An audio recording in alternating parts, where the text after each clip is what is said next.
Good morning everybody and welcome to a bright and early sunny Munich as we make our way towards the Hauptbahnhof for our Salzkammergut video series. That's right, for the first time in over a year, we're doing more than just a day trip.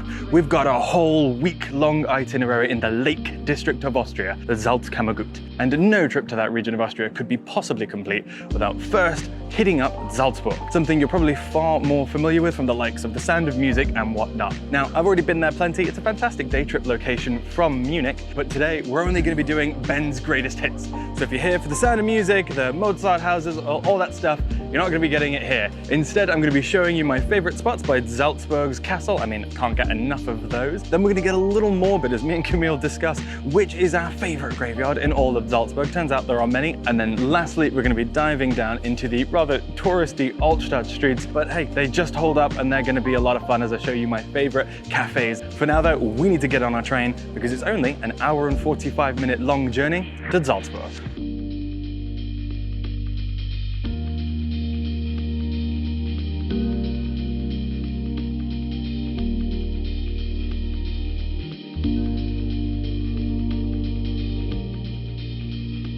But now the first order of business is we need to drop these bags off, as even though we travel light, I'd rather not carry them if I don't have to. To do that, we're gonna need to walk over into the Altstadt and, you know, like every other tourist, you might be inclined to just beeline right for it in that direction. However, I've got it on good authority that if we go straight to the water first, we can cross a bridge and get an amazing view of the city that most tourists miss out because they're just a bit too jumpy.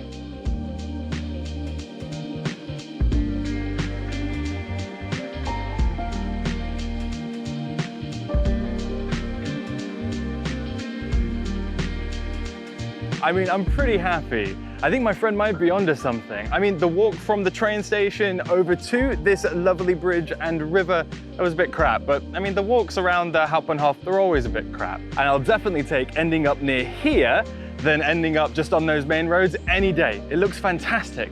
And that bridge just up ahead does indeed look like a fantastic place to get a few photos where the tourists don't go.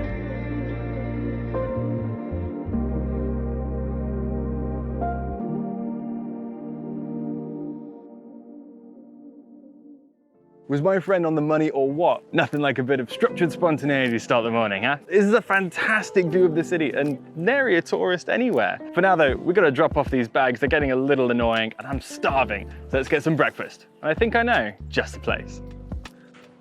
Cafe Tomaselli. I mean, it's fantastic. And I know what you're thinking, two things probably. One, you can't have cake for breakfast, but that's where you're wrong. I can, and I am. And you'll see why when you see the cakes. And two, and perhaps your more pertinent opinion, is it's rather a touristy suggestion, don't you think? Well, I mean, we're in a touristy town. What do you expect? But this place completely holds up. We'll talk more about it when I get a table.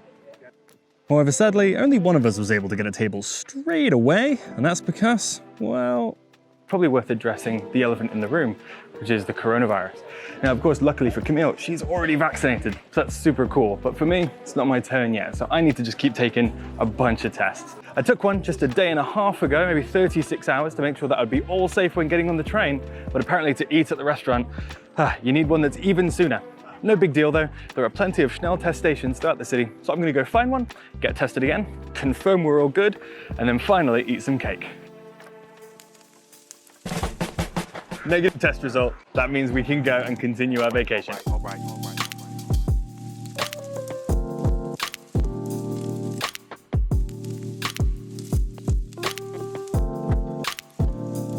Okay, so we finally got our cake, which is probably the best part of coming to Cafe Tomaselli. And cake in this region is like really good in general, but it's especially good here. So Ben got this mixed nut and buttercream cake, which looks pretty good.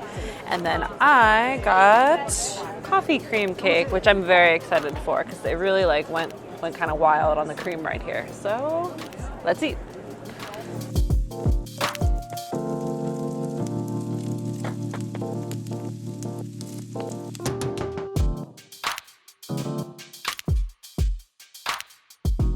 All right, so I am absolutely stuffed. I loved that place as always. I hope you did as well. But now it's time to actually move about and see Salzburg itself. We can't just sit inside cafes all day as much as I'd like to. And so first up, let's get a little morbid. Let's go to the graveyards.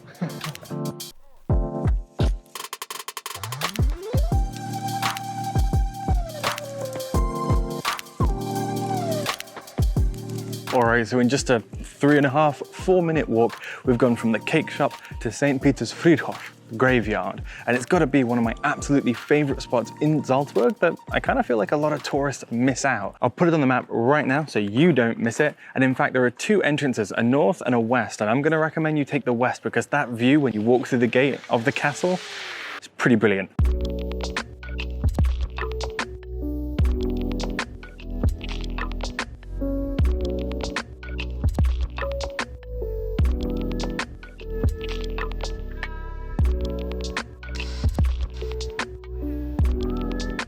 An interesting fact about this graveyard, at least I think it's really interesting, is the fact that none of these burial plots are ever for sale. They're only ever for rent, which means that even after you die, you still have rental payments, which kind of sounds like a circle of hell to me. In fact, because eventually, I mean, no matter how popular you are, somebody will stop paying your rent eventually. It's why we have so many of these really cool looking headstones adorning the side of the church. Really cool, aren't they? They're very beautiful. Well, very morbid. But in fact, these are all the gravestones of people who didn't get their rental payments. So they dug them out, freshened up the lot and put them on the side of the building. How strange is that?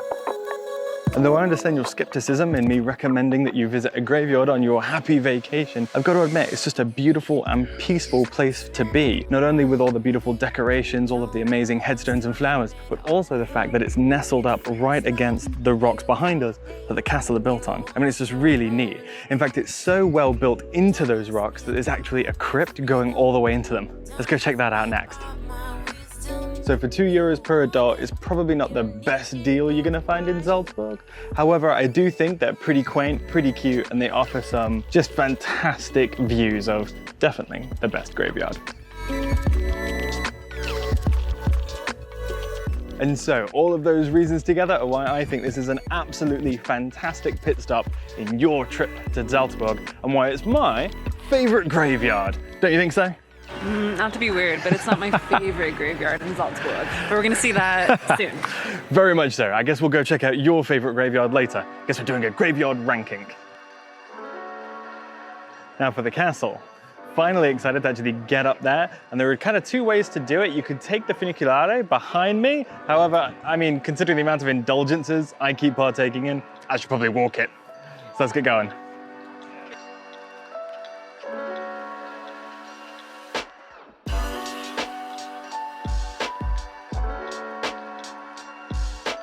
So here we are in the castle, we crushed that elevation. Though don't be fooled, once you get into the castle, there's still plenty more elevation hidden amongst its walls, but it's all part of the fun. Now, to actually get in here, you do have to buy a ticket. There are 2 major types. You've got a basic ticket, which just gets you kind of an access for all the panoramas and some of the basic museums, none of the really deep room tours or anything like that. And then you have an all access ticket, which gives you access to everything that's possible in here. There's even like a little puppet museum you can go to, because that's pretty fun. However, if you come after 5 o'clock, you can actually save a little bit of money, and I'll put all the different prices up on screen now. You can save a little bit of money by just doing the Panorama Ticket, which lets you walk all around the grounds and see the amazing views that we're about to get to.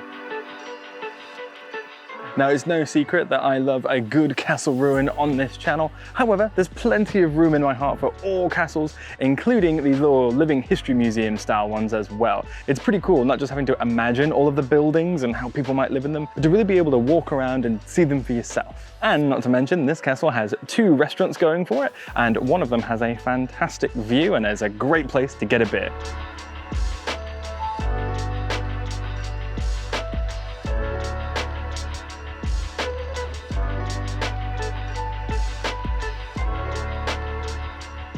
But now what next? I've run out of beer, so we're gonna need another activity. I could show you the puppet museum, the armory, and the rest that they have in the castle, but I've kind of already seen those myself, and I'm looking for Ben's greatest hits. So I'll leave that as an exercise for the viewer. For myself though, I want to go right here. It's a really often missed spot by tourists, but if you go walking along those woods, you can get to little parts of the castle that, well, aren't really included within the castle tour itself, and where I want to walk to next.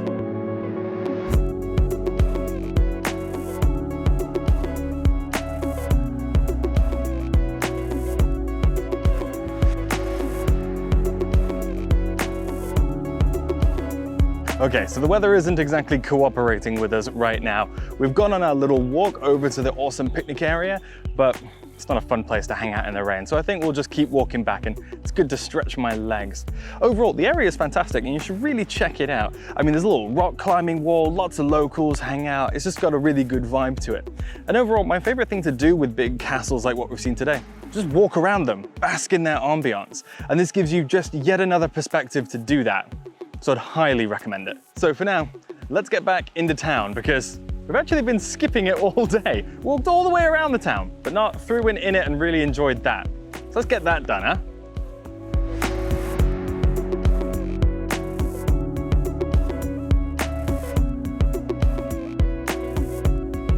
Now, isn't this fantastic and lucky, as the weather we were having up in the castle just really wasn't so great. And as we were walking down, I don't know, I was feeling a little disheartened about getting to really enjoy the Altstadt. But the moment we got back in, the clouds broke and the sun is shining. So I am excited to walk around these fantastic streets.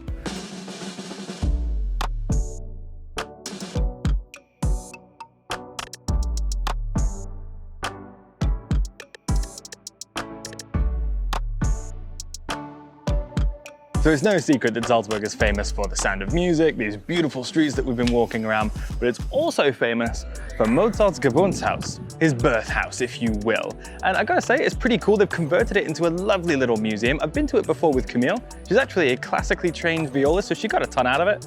I didn't quite get so much out of it, if you know what I mean. So we're totally skipping it today, because it's the kind of thing you only have to do once. And if you're not really into classical music, maybe skip it entirely. I'm not going to tell you what to do, and I wouldn't feel guilty about it either. For now though, we're going to keep walking on by. I'm going to check out the Mozart Kugel. Now that's a Mozart I can get behind.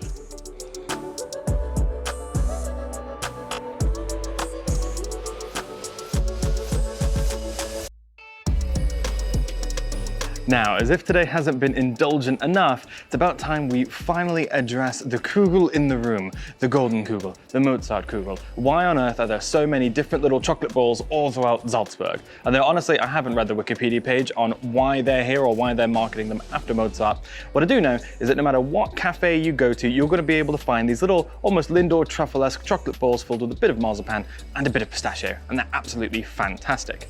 However, the question becomes, which one should you get? The more mass-produced ones? Where can I get the cool local ones? And well, only one cafe can own the domain name originalmozartkugel.com, and so that's where we'll be going.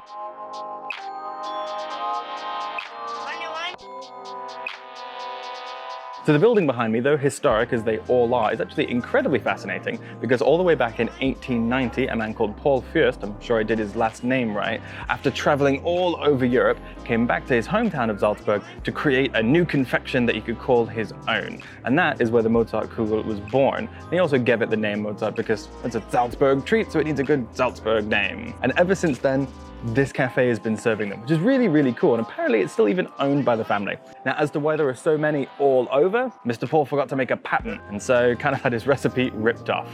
That's a bit of a shame. However, those are all right too, but I think the originals are probably going to be my favorite.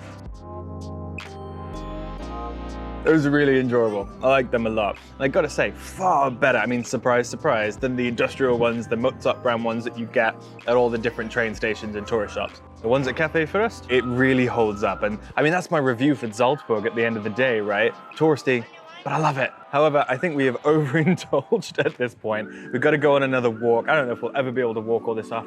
So Camille, where are we headed to next? We're gonna cross the river and go to the St. Sebastian Cemetery. Another cemetery. And this one, Camille's favorite. Let's see how it holds up. Okay, I might be outing myself as a little bit of a weirdie by admitting that I have a favorite graveyard, but the St. Peter's graveyard in Salzburg is definitely my favorite. It's so peaceful and so tranquil in the way that Ben's favorite graveyard was just not. I don't know, your favorite graveyard is a little joyful for a graveyard, but this one just has like nice subtle reminders of death that keep you grounded. You know, I'm really into it. these hallways, like look behind us, is so cool. And yeah, contrasting that with the kind of the serene meadow vibe. It's not full of flowers. Not my favorite, but it's really cool.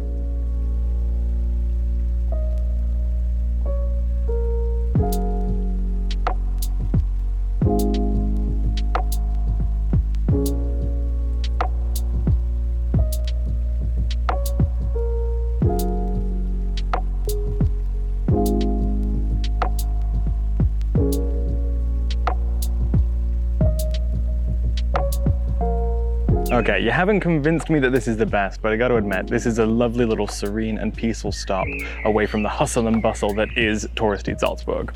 So, I do love that. However, cocktail time? Yeah.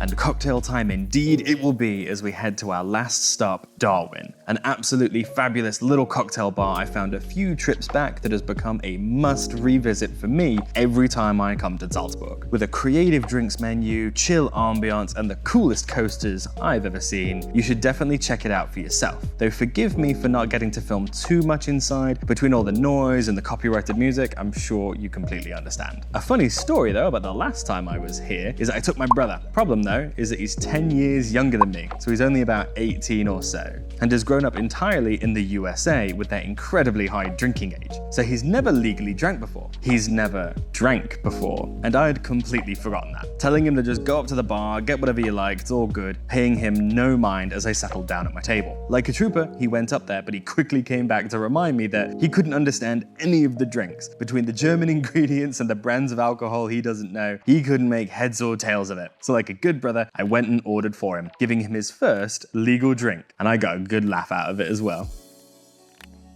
And so there you go, guys. As the day draws to a close, so does our Salzburg itinerary. And I hope you've had just as much fun as we have putting this together. Between the graveyards, the indulgences, and those amazing castle views, it's been an absolute blast revisiting this wonderful day trip location. But if you remember as to what I said at the beginning of this video, we're going to be going forward into the Salzkammergut. So please like, comment, subscribe, and come back next time, because here are some sneak peeks for what's coming up next.